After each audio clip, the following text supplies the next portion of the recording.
Great, let's get started. Thank you everyone for coming to our guest lecture today at the Climate Change Institute at the University of Maine. I'm Professor Nick Masinski at the University of Maine in the Political Science Department and at Climate Change Institute and at the School for Policy and International Affairs. We're very excited to welcome our guest speaker today, who is a visiting Libra scholar at University of Maine for the next few months. This is Adane Tadesse. He's going to be speaking today about climate mobility in Ethiopia.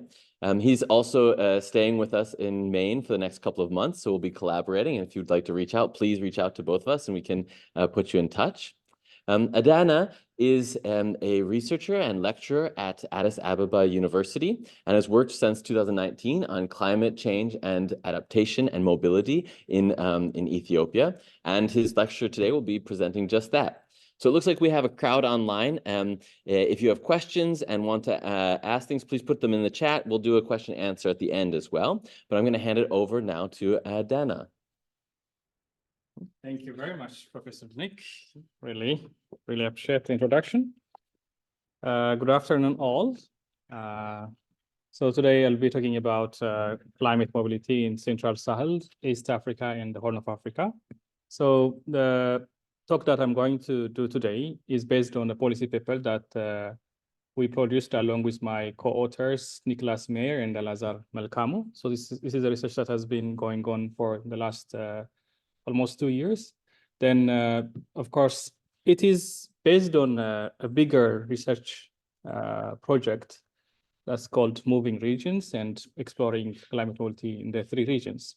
So to start with, just to save time and so that we can have more discussion, the nexus between climate change and migration is both complex and multifaceted. Why complex? Because the relationship between these 2 variables is mediated by several drivers and factors. For that reason, people who try to explain how these 2 variables are interacting are challenged because we cannot really establish a causal relationship.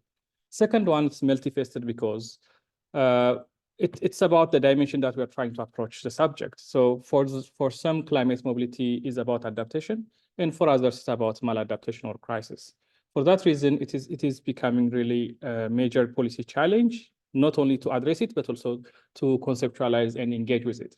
So coming to Africa, even in general in the world, climate mobility is attracting immense attention, and that was clearly demonstrated during the COP28. Then in this regard, of course, we need to also talk about Africa, which is regarded as one of the most vulnerable continents in the world. So here again, climate mobility is identified as one of the cross-cutting policy challenges. What do we mean by cross-cutting? Because it takes a lot of policy areas, starting from climate adaptation to human rights protections, because now when people are moving, there is also the issue of protection of people in their routes. So this is really important to note. As a result, and the AU and other regional economic commissions are trying to address this policy concern. So when we see statistics on climate mobility situation in Africa, so according to recent reports by African Climate Mobility Initiative, nearly 5% of the African population will be forced to migrate because of climate change. And out of this, 1.2 million are expected to cross borders. And of course, previous reports by World Bank has also indicated that around 86 million people will be moving in Sub-Sahara. So this is really a big thing, and it requires serious policy attention. So coming back to the policy paper that I'm presenting today, it is based on the broader study that I mentioned earlier. And for this study, we mainly engaged in a systematic review of published materials and policy documents. So initially, we identified around 395 materials, but through our protocol that contains the exclusion and inclusion criteria, we have selected 124 policy documents and published materials. So like the scope that we had for this selection and screening process was between January 2010 and 2023 March. So in this regard, of course, just to indicate a few points about the methodology that we have engaged. We picked 2008 for a good reason. For us, it's a turning point because previously the discussion of climate change and migration mainly was dominated by this discourse of mass migration. For that reason, then after starting from 2010, we started to have new perspectives and trying to conceptualize the nexus between these two variables differently. And again, the search and screen is also important for us because all the materials that we managed to identify, of course, we use the platform Google Scholar, Google Search Engine, and websites of relevant organizations that have produced policy reports and different literatures on that. And for that reason, again, we had to go through screening process, and we used mainly NVivo software for screening and selection. Of course, NVivo was extensively used to extract data and analyze. So this is also another part which was really difficult for us to engage because I mentioned earlier that there are a conceptual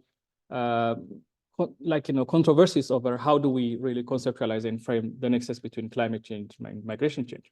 So previously, we had these framings like climate refugees, mainly indicating that climate change would lead to mass exodus of refugees. And this has again led to an unnecessary policy response, mainly in the form of securitizing climate migrants.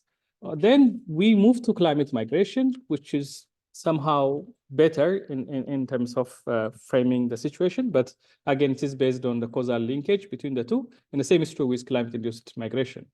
So in this regard, it is a problem because mainly what happens to other types of human movement that doesn't really fulfill the criteria of migration, like local mobility or pastoralist mobility and so on. So for that reason, we choose climate mobility approach, which we think is comprehensive and it captures the different aspects of movement of people in the context of climate change. So some of the reasons why we identified climate mobility as more feasible conceptual approach is that, like, one, it recognizes multiple mobilities, starting from local mobility, which people can do between their nearby town and their rural house. And also mobility could also be voluntary and involuntary. So we don't have to be worried about whether the mobility that we're talking about is either for adaptation or because of maladaptation, because it also captures both. And third, the question of causal linkage is also serious because in the case of climate change, there were a lot of efforts to come up with a model trying to predict maybe in 2050 or in 2080, this amount of people will migrate. So I started my presentation initially with the intention of showing you that there are statistics telling us that this amount of people are migrating, and they are mainly a product of a framing that's called climate migration. So the importance of non-climate factors are also important in understanding this context. So in our study, climate mobility is understood as all forms of mobility, encompassing all types that we have listed here. And these are mainly directly and indirectly influenced by climate change, because climate change is not directly leading to migration, but also influencing through other drivers. And of course, for us to have at least better information about the areas that we have studied, in the case of Central Sahel, we have issues that we need to give focus to, because one, the issue of climatic region that this sub-region is situated in. Of course, for that reason, when we say Central Sahel for our study, it consists of Mali, Niger, and Burkina Faso. And they are mainly situated in the arid Sahara Desert area. And for instance, in the case of Mali and Nigeria, a significant part of this country is getting almost less than 150 millimeter annual rainfall, and which is really so little. And mainly the major economic activity is pastoralism. And if you look at Burkina Faso, there are, of course, certain segments where we have people engaged in agriculture, but again, that's also very much exposed to flooding. And these three countries are also landlocked. And as you can see from the table that I have here, there is a high level of population growth. Like the fertility rate is high and the population is growing so fast. However, the economy is struggling. So even recently, we are experiencing that there are political violence and some problems with the coup d'etats and everything. So all these things needs to be considered. So another important issue is that, like, 80% of the population depends on rain-fed agriculture and pastoralist production, which makes it so vulnerable to change in climate change.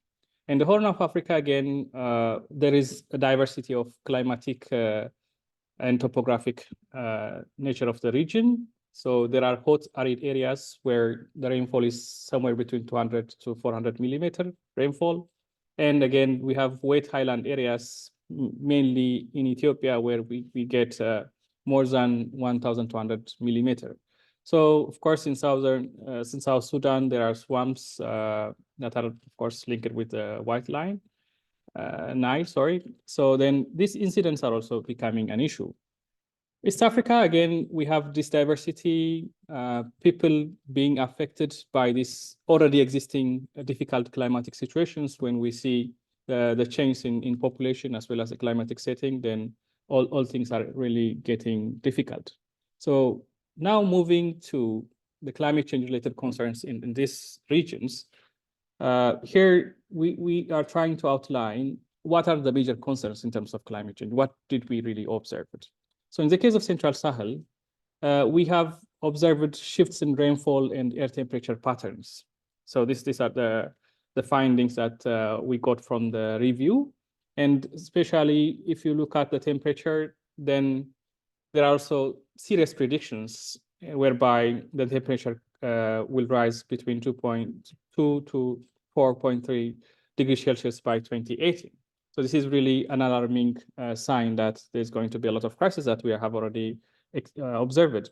And again, in terms of rainfall, there is also a prediction that it will rise by 16 millimeter.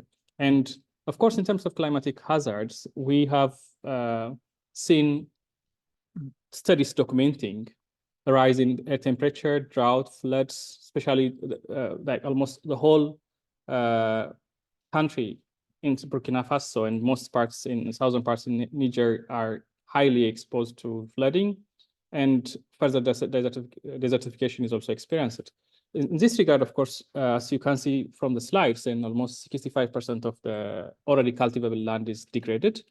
And when we see the trends, the rainfall would somehow increase, and flooding will also cause more damage. In the Horn of Africa, of course, already we have experienced 1 degree Celsius increase in our temperature and the air temperature between 1970 to 2015. And of course, flooding is also a problem. More than flooding, drought is a serious problem there. So for instance, between 2019 and 2023, we have experienced almost 5 years of consecutive drought, which has really resulted in a number of damage in terms of loss of livelihood, food insecurity, and so on. So in terms of like particular hazards, temperature is increasing, rainfall is becoming irregular, the timing has already changed, and that is also becoming difficult for farmers to follow the rainy season calendar and engage in agriculture. So flooding and drought are also documented. East Africa is also influenced by these two changes, air temperature and rainfall patterns. And of course, in terms of hazard, we have droughts, floods, and landslides being a major challenge. And from this data, we can argue that these study regions, the three of them, are affected by increase in temperature as well as rainfall anomaly or irregularity. And drought and flooding are also common hazards that they are experiencing. As a result, livelihoods, mainly rural livelihood and pastoral livelihoods, are really seriously challenged. And that's where the mobility aspect comes. So mainly, movement of people is framed as a coping mechanism or adaptation response to the livelihood crises that are taking place because of climate change. So here in the policy paper, we are not arguing that all the movement of people in these three regions are caused by climate change, but climate change really plays a role in two ways.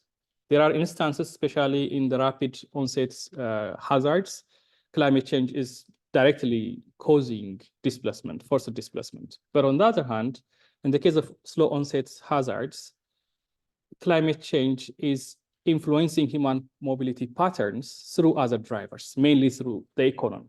So mostly either these countries are dependent on agriculture or pastoral economy.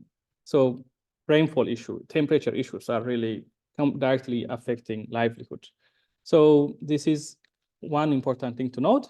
Another important thing here is also like, despite the assertions that climate change would lead to major refugee crisis, we have seen that climate change is neither leading to mass migration nor causes international crisis. Rather, most of the movements are within Africa, mainly within the boundary of each and every country. So this is also important to note. And again, when we think of policy interventions, this is really important. Again, as I mentioned earlier, we talked about multiple climate mobilities. So climate change is not only causing people to move, but also it is also disrupting existing mobility patterns. So let's see how these mobility patterns are affected already.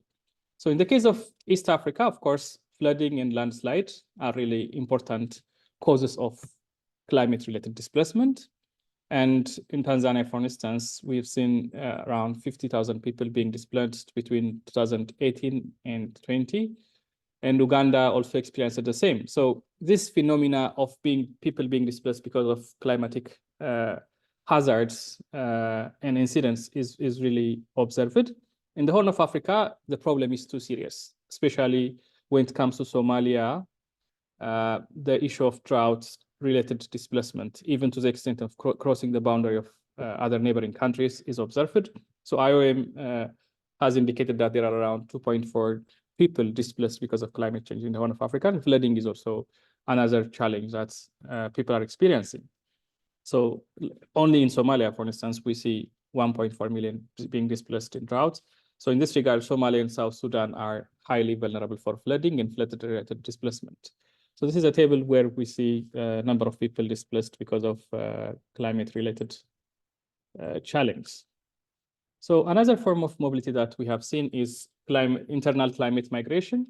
So internal climate migration has different phases. One, there is rural migration, rural-urban migration, and seasonal migration. So in this regard, we have seen in the Horn of Africa that rural-urban migration is increasing, and it is linked with decline in agricultural output. But in the case of East Africa, the same trend is there, where rural-urban migration is increasing, and there is also a tendency that it will increase in the coming future. And again, another trend that we have seen in East Africa is that rural migration is decreasing. Why? Usually people are going to other rural areas so that they engage in agricultural activities.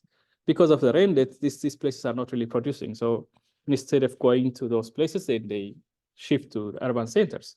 So like the issue of urbanization and climate-related migrants in cities, in African cities, is going to be one of the major issues to deal with. So in Africa, in Eastern Africa, of course, we have seen some data where 38.5 million people will be moving because of climate change, and mainly to internal destinations. In Central Sahel, again, not rural urban, but seasonal migration is a major phenomena that we witnessed. For instance, in Mali and Burkina Faso, we saw a survey indicating that around 42% of the population are moving because of following drought season. So pastoralist mobility is also affected in the Central Sahel region. Warming climate is linked with farmer-herders conflict, which also results in displacement. So like, you could see a news that this conflict has displaced people, but what was really the major reason behind that? So we need to also, that's why we said the linkage is complex. So it could be direct somehow, but also acting through other drivers. In East Africa, of course, drought is influencing cross-border pastoralist movement. However, we have also witnessed a shift because previously pastoralists were engaged in traditional transhuman movement, looking for grazing land. But nowadays, because of the droughts, now they have started to move to urban centers, to towns, looking for jobs than engaging in the pastoralist way of life. The other issue is the issue of sedentarization of pastoralist communities. So because of the environmental challenge, now they are choosing to settle. Because sometimes there's no change at all, moving to either to Uganda, to Kenya, and looking for those grazing lands. So this is also a challenge which is leading to conflicts. In the Horn of Africa, again, we see this change towards adaptive migration and somehow displacement of pastoralist communities. We have also seen these two additional trends where we see international migrations taking place in all three regions, but we couldn't able to see a direct linkage between these internal migrations, except when they take place between neighboring countries, especially in the Eastern Africa, we see that there is a conducive environment for people to move around and engage to work. So there, even in Central Sahel, there are people traveling to agricultural plantations and mining areas to work. So in one way or the other, we can also look at whether this was linked with climate change or not by tracing the money why are they bringing the money? So mainly to fund the livelihood at home, which was affected by climatic hazards. Again, of course, other types of mobilities that are usually ignored by policy interventions are the issue of planned relocation and resettlement. At one point, they used to be viewed as a solution, but nowadays we don't really see that much, except in Tanzania and Rwanda, where governments were involved in resettling people. But when you see the trend here, the government is also focusing on places that are vulnerable for rapid onset hazards, flooding or landslide or something. So this long-term change in temperature and rainfall are somehow ignored by state officials. So this is a map showing migration routes in the three regions that we studied. As I said earlier, in Central Sahel, we see Mali, Nigeria, and Burkina Faso. In the Horn in East Africa, we intentionally divided the countries by considering the IGAD and ECA membership, because when we are recommending policy solutions and interventions, we were tailoring to these organizations. So the policy environment is really important. We'll not be spending too much time, but we have also analyzed these policy documents and identified shortcomings and strong sides from the perspective of climate change. But if you look at this organization, especially in the Horn of Africa, we have IGAD. We have IGAD Regional Migration Policy Framework, IGAD Regional Disaster Management Strategy, Protocol on Free Movement of Persons. So all these are really important because some of them have already acknowledged the significance of climatic factors in shaping human mobility. But we also see here that there are areas that needs to be improved. For instance, in the case of IGAD Regional Migration Policy, it doesn't really suggest policy options to address climate-related mobilities. And of course, it does not include climate-related labor migration. Mainly, it frames migration in the economic sphere. And IGAD Regional Disaster Management, of course, it is more focused on displacement. Thankfully, it has recognized internal displacement in relation to climate change. However, in this kind of circumstances, not all people are moving. There are people who have to move but are not able. So these people, some call them trapped population, others call them immobile population. So it is also our responsibility to address those people, either to facilitate or to reach out to them. So these are some of the issues that we have identified, which can be accessed in the detailed report. Again, we have policy recommendations for IGAD. We are recommending to swiftly ratify and domesticate the protocol on free movement of person in the IGAD region. Of course, this at least allows people to not to be, limited by state boundaries, because especially in the borderland areas, they don't really understand why these borders are there. So they, especially around Somalia and even all around areas where societies have settled in these peripheries, they need to move. And mainstreaming in human mobility in climate change frameworks is really important. And of course, pastoralist movement is also very much important in this regard because the Horn of Africa has one of the largest pastoralist community. So when we design our policies, it is important to consider the pastoralists, the immobile and trapped communities as well. So in the Eastern Africa, we see a more advanced free movement protocol being implemented. For that reason, then people have at least access to travel to the neighboring countries and engage in labor activities. But again, some of them are missing the part. For instance, the ECOWAS Transhuman Protocol is missing the climate change dimension because, like, it recognizes simply that the pastoralists move because it is how they do things. And the ECOWAS Common Approach on Migration is also, sidelining drought and flood-related displacement, immobility, and so on. So in all areas and policy environments that we have seen, one of the major things that we have observed is that we see policies addressing only a dimension of movement happening in the circumstance of climate change. But one of the recommendations that we have is that, we need to have a comprehensive policy approach where we also consider other forms, including people who are not moving in this kind of environment. So again, the same recommendations are also going to ECA addressing each and every policy instruments. I think for the interest of time, it is also good to move to the programming recommendations. So our recommendations are: one, specific to the policy environment; two, we have a lot of organizations and actors involved in addressing climate-related movement of people. So, but again, projects and programs should also focus on these things. First, resilience building and weather forecasting for farmers and pastoralists. So one issue that we have identified is that there is serious shortage of information regarding the climate. So maybe institutions like Climate Change Institute here can contribute in that regard in producing timely information where the governments can plan ahead as well as people can also get access to that and plan accordingly. So this is really important.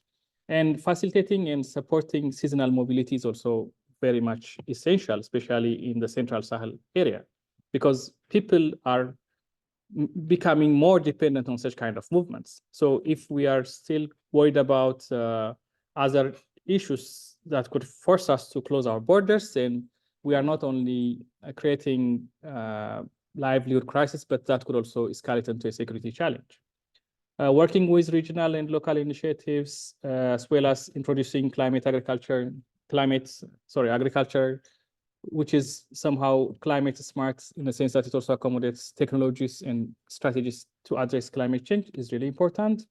And creating livelihood diversification initiative is also very important. As I said earlier, okay, now people are moving to towns in search of jobs, but are they successful? In most cases, no, because when you go to the urban centers job market, there are also hierarchies of people required for job openings. So they are highly vulnerable for exploitations, harassment, and also underpayment and so on. That is if they get opportunity to get paid. So maybe one of the solutions could be ensuring that their livelihood is diversified, not only depending on agriculture or other environment-related activities. Instead, we can also create jobs aside so that they can also get additional money. So creating more jobs in small towns, nearby towns to areas affected by climate change, as well as in urban centers is one approach that we can consider. So one of our purpose was also to identify research gaps in these three regions. So of course, we have a detailed study that we have identified gaps in each region, but for the policy paper, these are the 4 areas that we would like to indicate. The first one is climate change influences on refugee and IDP camps, because now the debate is more of whether climate change leads to refugee crisis or not, or displacement or not. But there are already people displaced in refugee camps because of conflicts, because of other factors. So again, now, especially if you look at the Horn of Africa, most of these camps are situated in areas that are hotspots to climate change, affected by climate change. So they are trying to escape from a danger, but again, being situated in a very difficult situation. So that's also important to consider in terms of advancing knowledge in that area and coming up with solutions.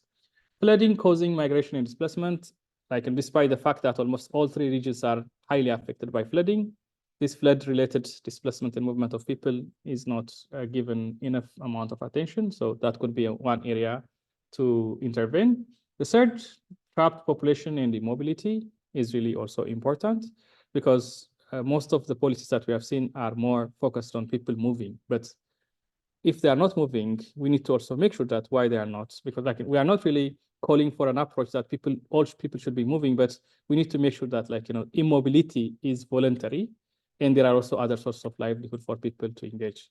So that's important. And climate change affecting transit migration, of course, if you look at all these places, people are also engaged in long distance migration to Europe, to the US, and so on.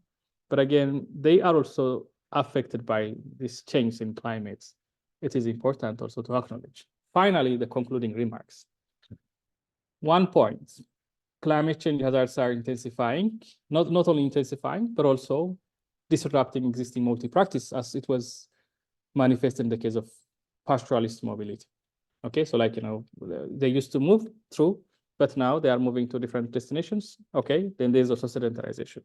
And again, previously people used to move to rural areas. Now they are more preferring to urban areas. So the disruption is also there. So when we talk about climate change and human mobility, we don't have to really force ourselves to justify that climate change is making people to move. Rather, we need to also exert effort in knowing or trying to understand how existing human mobility trends are also influenced by such developments.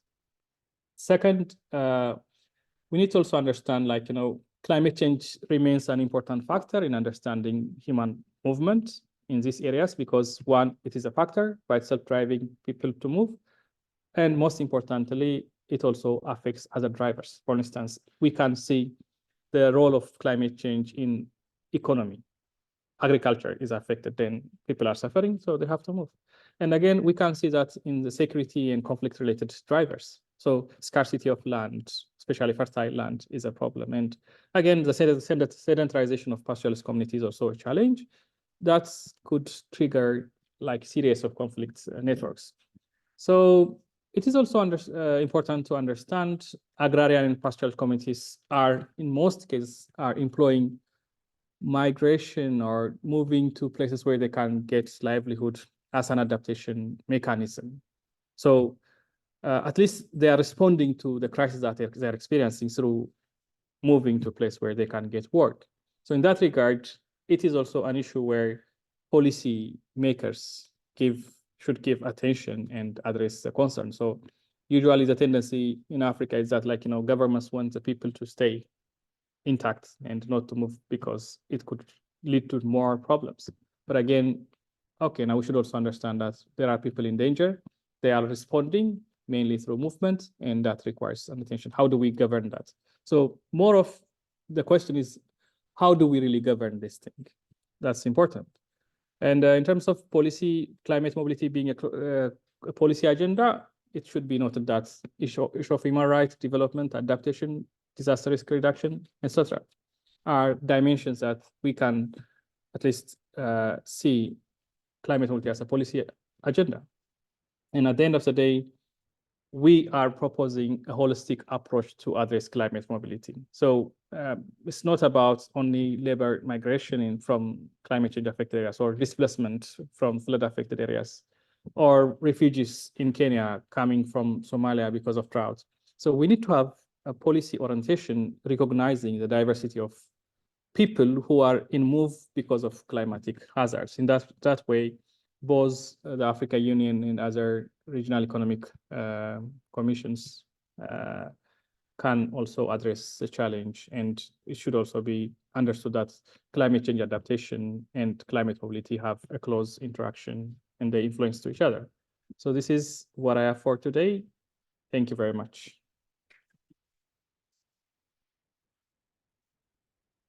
Thank you so much. I think it's time for some questions, and we can get some questions from the audience here and also online. Do you want to take the questions from the audience, and I can try to get the questions from online as well? Yes. Go ahead.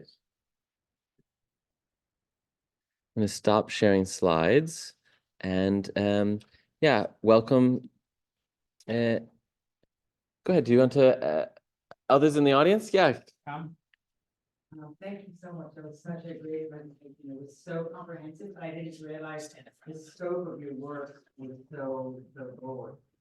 It's such a privilege to have you here in Maine and to learn from you. Thank you. The thing that I always think about in in the global south is when we do research that stresses the local impacts of global phenomena. How do we relate those local impacts back into a global question? So, in your case, it's climate change, and you're thinking about a fundamentally interconnected and global phenomenon. But you'll find things that are actually quite unsatisfactory from a global perspective, because they indicate that internal displacement is much more important than transnational global south to global north displacement. So when there's no threat to the global north of people moving there, the global north appears much less. So how do we activate a larger global question on a fundamentally local phenomenon? Very good. It's a very good question, because this is also one of the area that we have noticed, and sadly, that is really the case, especially if you look at most of the policies and programs by the EU and other actors in Africa. It's about keeping the migrants within their border, or maybe next door, in places where they stay to transit.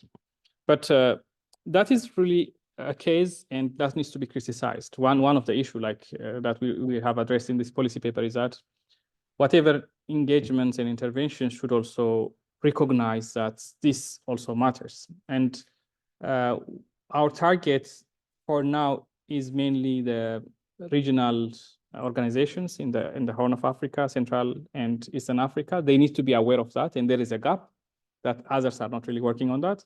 The AU should also, again, mobilize resources. But at the end of the day, if you saw the concluding remark, we need to also recognize that dealing with climate mobility is not about people moving to Europe or to the US, or like in other parts where people are so frightened of. But it is also about development, human rights, and at the end of the day, it would eventually evolve into a security threat that would have repercussions in their national interest and their presence here and there. So I think this securitization approach of holding or keeping the migrants away from the West should be reconsidered. And that's probably the easiest thing to do, instead of trying to market climate policy that it is their challenge, their problem, and so on. Like, it is everyone's problem. The African actors should be more active about it, including local government authorities and national government officials.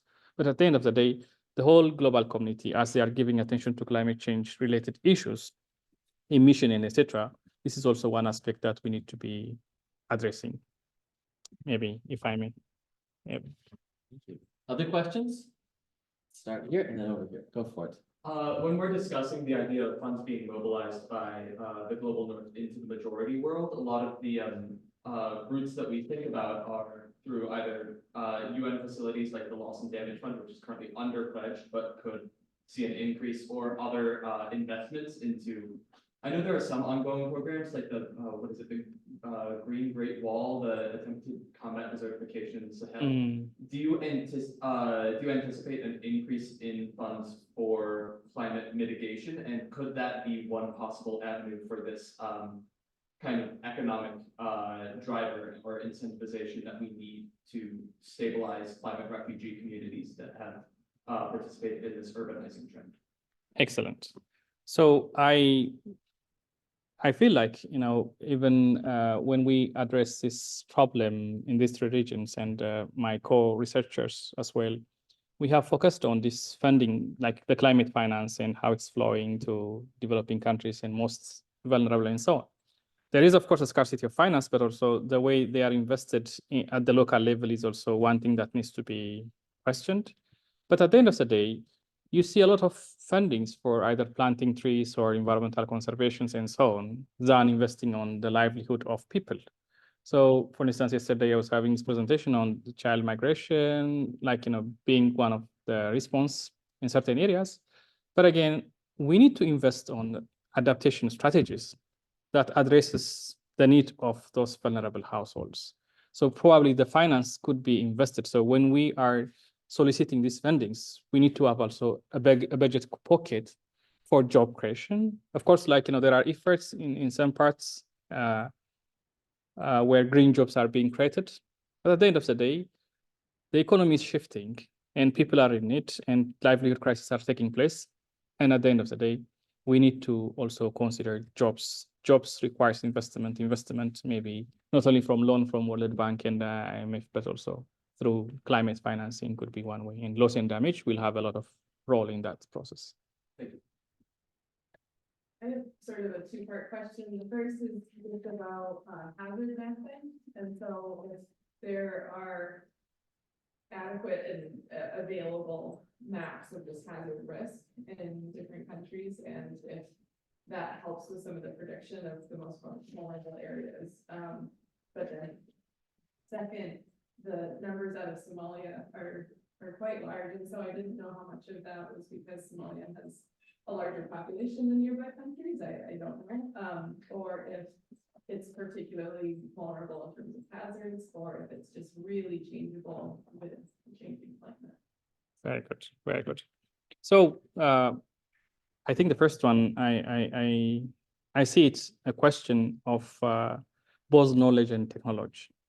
So in terms of generating such important information, our institutions in Africa are somehow struggling because they depend on data pool accessed by other actors in the West. But on the other hand, efforts are also not well advanced. And usually these events that we have tried to solicit them from reports from international organizations and reporting that this amount of people got displaced because of this. And again, you see also scientists working with these issues and claiming that this hazard will increase in this %.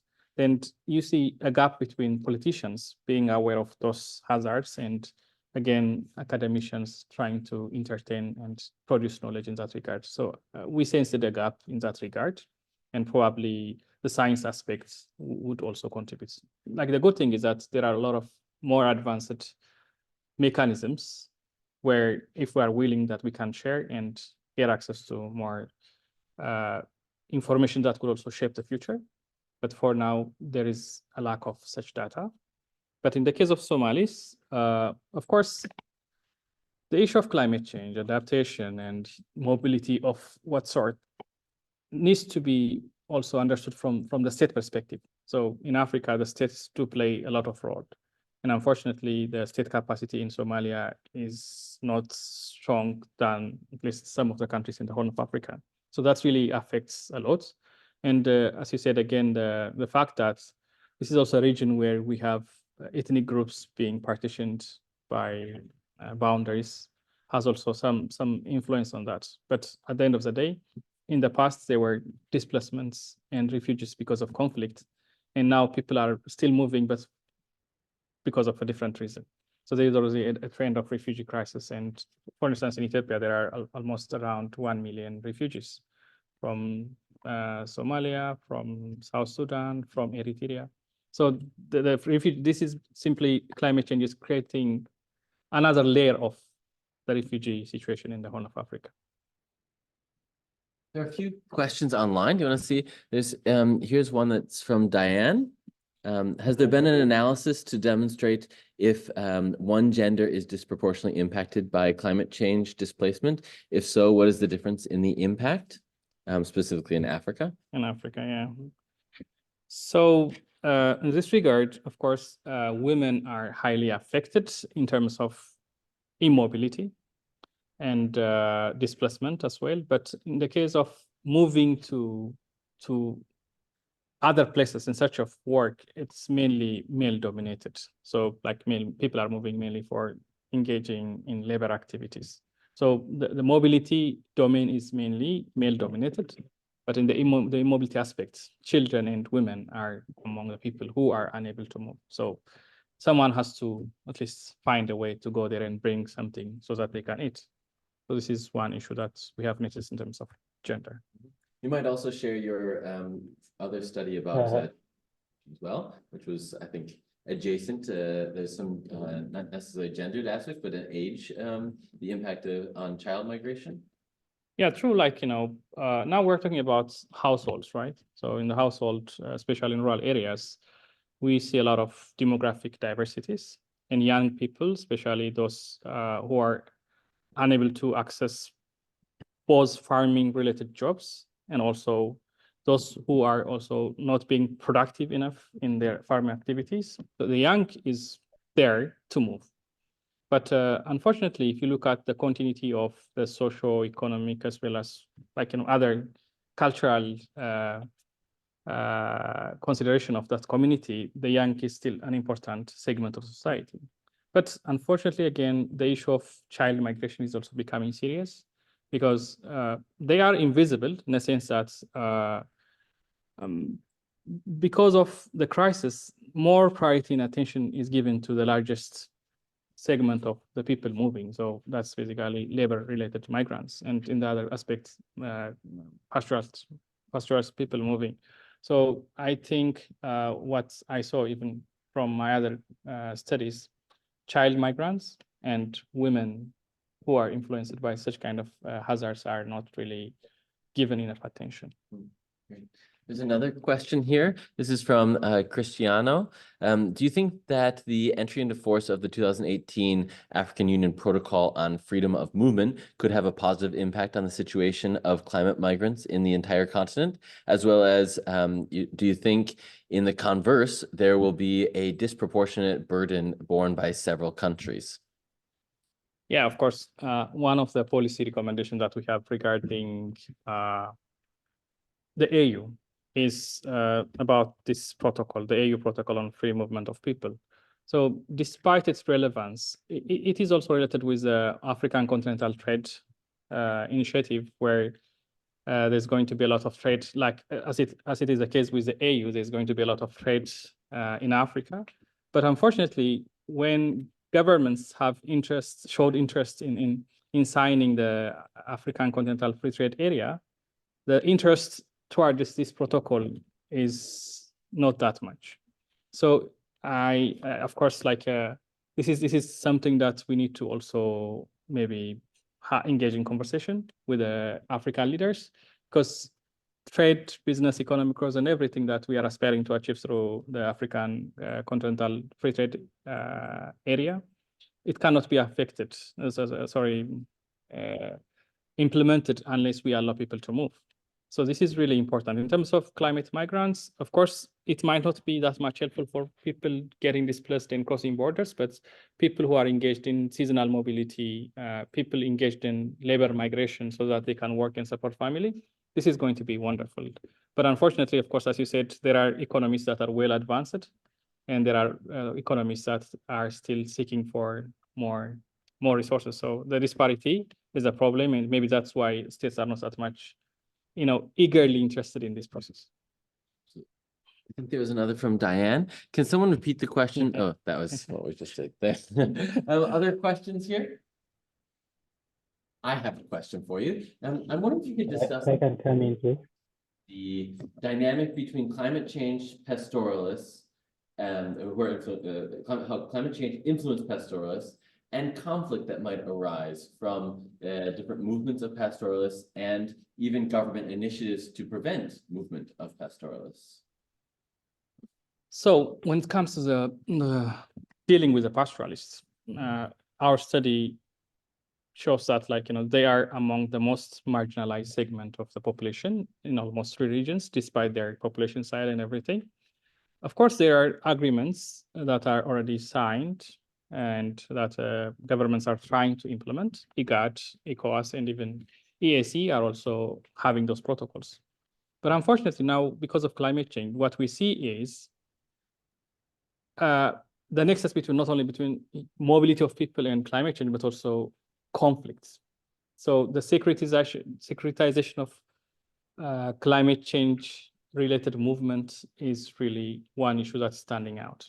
And we have seen cases, a number of cases, both in the Horn of Africa, in Eastern Africa, where this conflict between sedentary communities, like, people who are engaged in farming and pastoralist communities, like, it's the same land, despite the population growth, there's scarcity of land, then they really want the same land.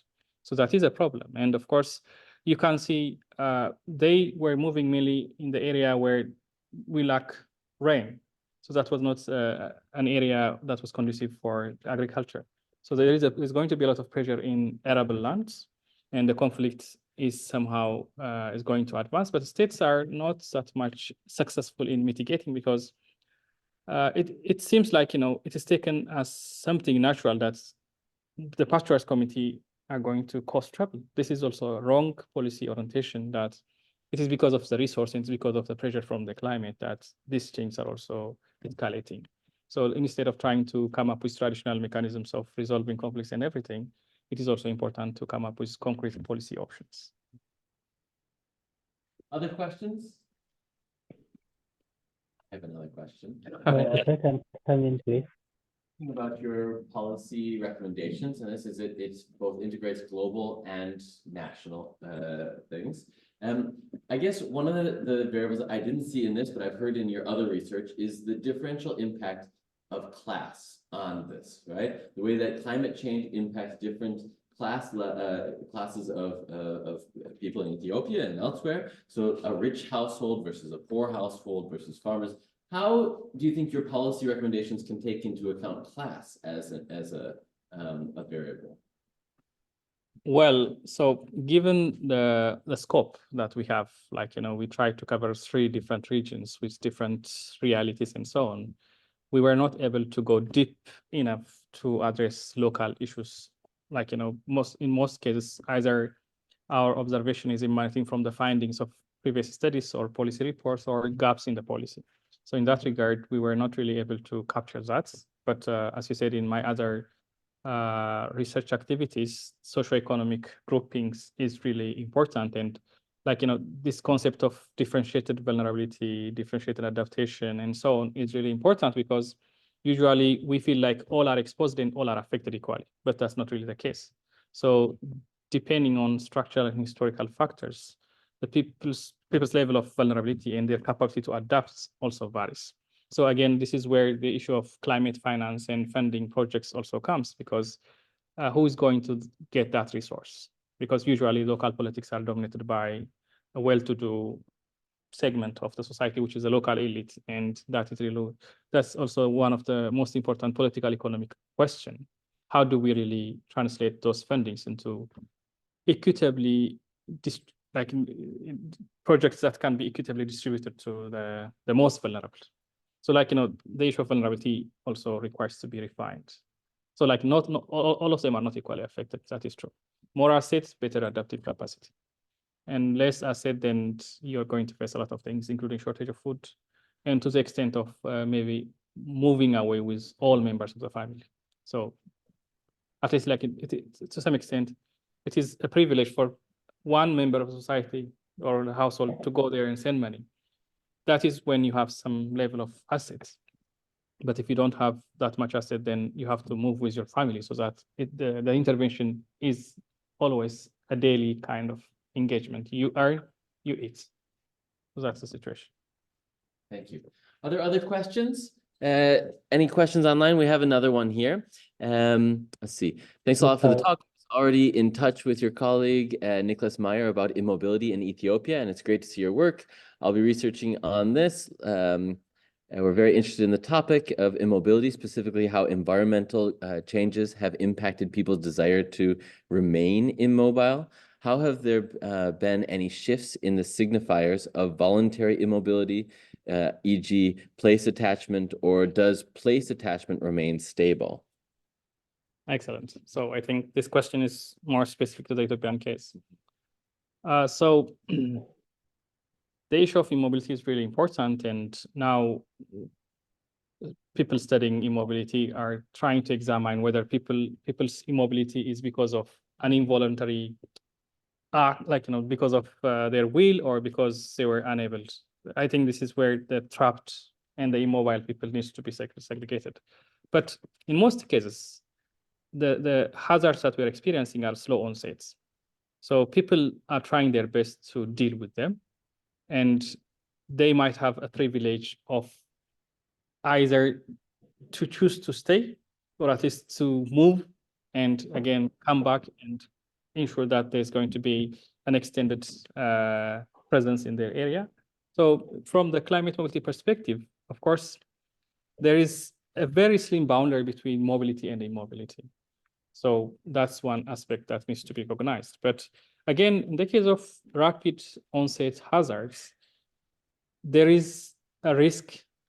The danger is imminent. So for that reason, people are not really staying because that they have place attachment. So this issue of place attachment is more relevant in situations where we are experiencing slow onset climate hazards. But in the case of rapid, like flooding or landslide or other kinds of, disasters, I think it is difficult to talk about where people are staying because that they have this attachment with the space or the particular area that they are living. So that is one important thing to consider. You're going to learn as you get to know Maine more deeply that there's a lot of place attachment in Maine, specifically along the coast. The slow onset of sea level rise and other intensity of storms, those communities are very resistant to move, although we saw some very extreme storms this last year, which forced people to leave their houses as they were being flooded, right? Although you'll see this summer that they quickly returned. All right, I think there might be one more question. This one's from Gilbert online. To what extent are people experiencing climate stress utilizing their own social networks, especially in other countries in the region, to provide pathways to migration?